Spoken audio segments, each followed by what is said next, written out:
Bonjour, c'est Daniel Potier. La lecture que nous allons faire aujourd'hui se trouve dans l'évangile de Matthieu, au chapitre 18 et les versets 21 et 22.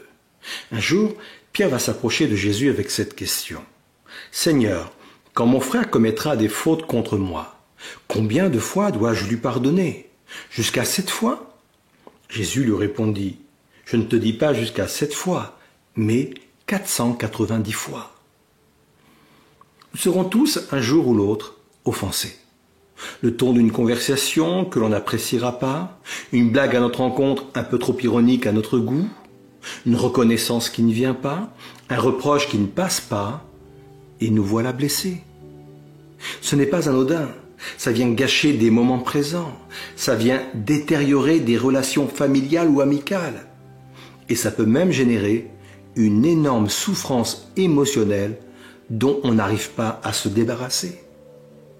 Le livre des Proverbes dit ceci: « La gloire d'une personne, c'est de passer par-dessus l'offense. » Oui, mais concrètement, comment on fait ça? Permets-moi de te donner 2 conseils. Le premier, il est important de reconnaître que l'on a été blessé et de le confesser à Dieu. C'est la base même de toute guérison. Les psaumes sont remplis de confessions, de blessures intérieures.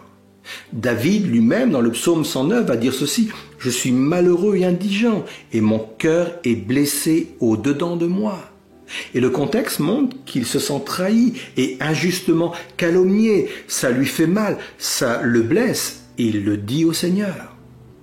Deuxièmement, c'est important de pardonner. Pardonner à la personne qui nous a blessés. Elle a pu le faire consciemment ou inconsciemment.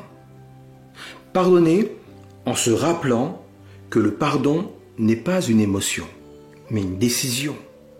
Je ne le fais pas parce que je le sens, mais je le fais par obéissance. Jésus lui-même me demande de le faire, et pas une seule fois. Il me demande de le faire 490 fois.